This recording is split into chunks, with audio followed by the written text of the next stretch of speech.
संभाजीनगरमध्ये Prozone mall परिसरामध्ये बिबट्या कॅमेऱ्यामध्ये कैद झालेला आहे।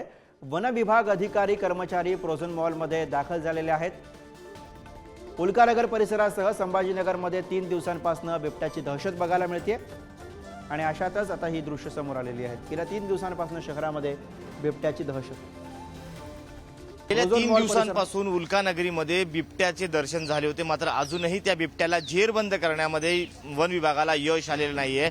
आपण पाहू शकतो अशा पद्धतीने सापळा रचण्यात आलेला आहे त्या बिबट्याला जेरबंद करण्यासाठी। तर दुसरी बाजूला आपण पाहू शकतो की हे वन विभागाचे जे अधिकारी व कर्मचारी यांची जी टीम आहे ही टीम या ठिकाणी 3 दिवसांपासून या परिसरांमध्ये ठाण मांडून आहे आणि विविध भागांमध्ये त्यांची त्या बिबट्याचा शोध घेतला जात आहे। मात्र आज या बिबट्याचे दर्शन या ठिकाणाहून जवळपास 3 ते 4 किलोमीटर पुढे असलेल्या एका मॉलच्या जवळ झालेले आहे। सीसीटीव्ही मध्ये त्या मॉलच्या हा बिबट्या कैद झालेला आहे। मात्र अजूनही हे वन विभागाचे पथक याच ठिकाणी आहेत। आपण पाहू शकतो की अशा पद्धतीने या परिसरामध्ये जी झुडूपं आहे ती तोडण्याचं देखील काम सुरू आहे। पुन्हा जर बिबट्या आला तर तो निदर्शनास यावा त्यासाठी या ठिकाणी आता ही झाडे देखील तोडण्यात येत आहेत। तर दुसरीकडे आपण जर पाहिलं तर हा उच्चभ्रू वसाहत आहे। या वसाहतीमध्ये नागरिकांमध्ये भीतीचं वातावरण पसरले आहे। त्यामुळे कुठेतरी हा बिबट्या आहे तातडीने जेरबंद करण्यात यावा अशी मागणी आता